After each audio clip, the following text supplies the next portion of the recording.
السلام عليكم ورحمة الله وبركاته. مرحبا بكم. اليوم جبت لكم خبيزات بريوش، خبيزات تقدروا ديروهم محشي، تحشو فيهم أي كسكروت هكا كيما هربرجر. جو خفاف راتبين خفاف يعني يذوبوا في الفم. روعة روعة روعة.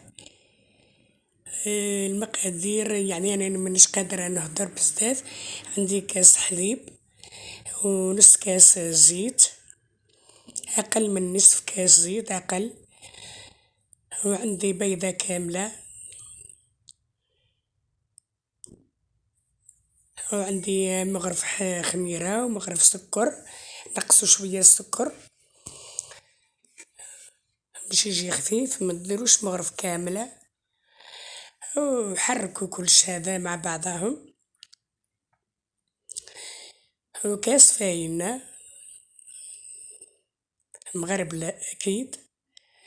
نحركهم مليح ونخلوهم يتضاعف الحجم تاعهم، يعني تخمر الخميرة هذيك.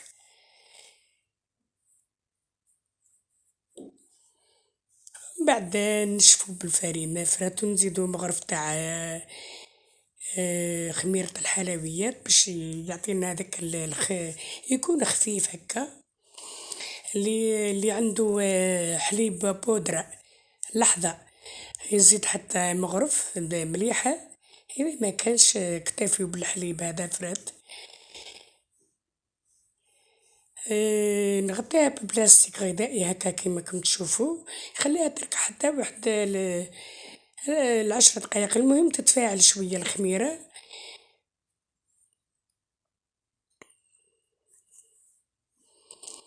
لهنايا الله يبارك هاي تفاعلت مع بعضها. لهنا نجيبو الفرينة أكيد مغربلة، عندي كاس ماء دافي، وكما قلت لكم مغرفة صغيرة تاع القهوة، خميرة تاع الحلويات، والملح ما ننساوهش.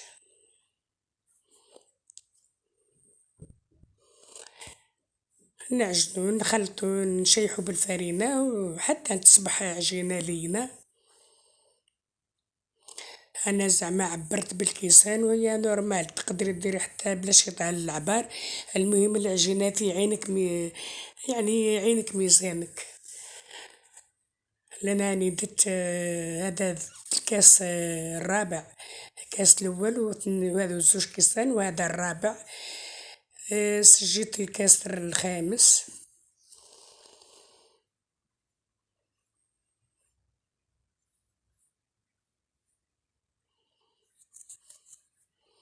لأنا كما قلت لكم نسجيه. لأنا نبدا نخلط، لازم أكيد راح ندخل يدي نخلط بها. العجينة تتلاصق لأنها فيها الزيت، لازم تكون تتلاصق، العجينة تاع الزيت كامل تتلاصق. ندير بشوية، أنا درتو كامل هذا الرابع، زدت حتى الخامس، زدت حتى الكاس السادس، لميت بها العجينة.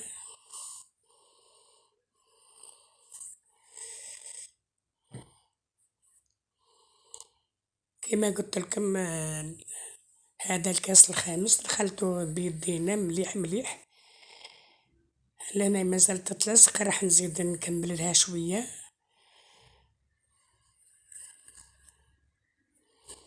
درت 5 كيسان كما قلت لكم. لهنا راح نحطها في الأرض، في طاولة العمل، قلت أنا الأرض، نحطها في طاولة العمل ونحاول لهنا نبسطها مليح، ونحط واحد 50 غرام زبدة ذايبة، يعني مش ذايبة يعني فوق النار بحرارة المطبخ. نحاول نبسطها مليح وندخل فيها هذاك الزبدة. نحاولوا ما نزيدوش خلاص الفرينة باسكو درك تتلاصق من بعد تتلم. نحاولوا ما نديروش خلاص الفرينة، واللي المبتدئات اللي ما يخافوا شوية من العجينة يحطوا في البيترا، معليش. بصح هي العجينة تاع الفرينة يعني أنا نقدر نعجنها، ها هي كي تلمت من غير ما نزيدلها الفرينة، جات عجينة رطبة وخفيفة كيما راكم تشوفوا، تجي لينة وما تجيش قاصحة، تجي طرية شوية، نخليها تتضاعف حتى واحد 20 دقيقة هكاك، لهنا ما شاء الله ها هي كي طلعت. أنا حطيت في هذاك البلا من بعد وليت عاود درت في البلا في البلاطو اللي راح نطيب فيه ديريكتومون، يعني خدمت 2 خدمات.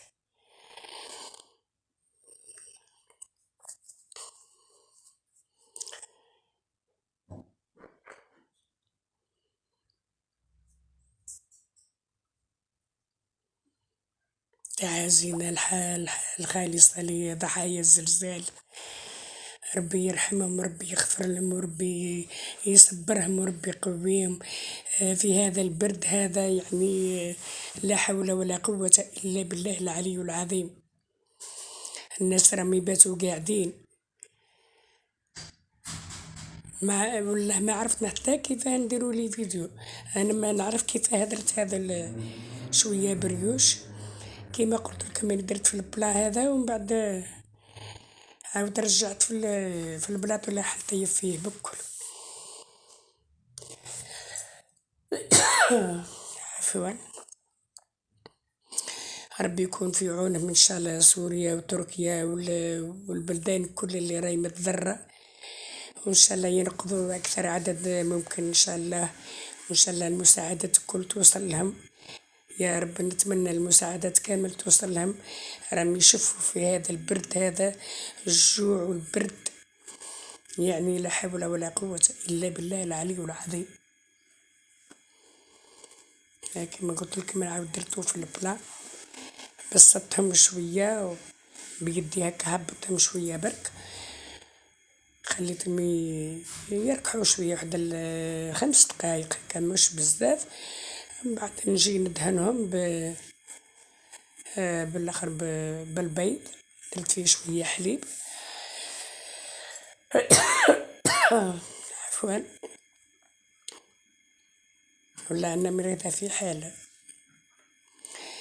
اللي يوصل لهنا يحط اللايك، ما تنسوش اللايك حبايبي وتفعلوا الجرس ليصلكم كل شيء جديد، وشكرا على اللي ساعدوا فينا ودعموا فينا، ربي يبارك فيهم ان شاء الله، بارك الله فيهم. هذا الشيء اللي قدرت نديرو في هذا يعني الظروف هذه اللي غالب، ولا عندي بنتي تسكن في تركيا، نباتوا قاعدين مساكن،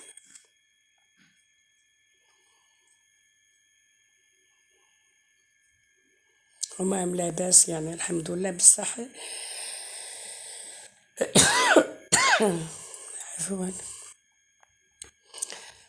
شوية على السمسم هذا جلجلانية وندخلوهم الفرن يطيبوا،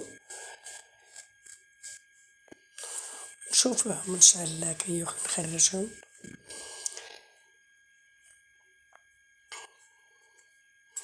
هذه هي البريوش تاعنا ولا الهربرقم ولا الخبيزات هادو خفاف راتبين كي القطن، روعة يصلحوا ساندويتش، يصلحوا هربرق، يصلحوا الولاد يدوهم معاهم، يعني مع في رمضان ولا غير يصلحوا في السحور هنا كي خرجتهم.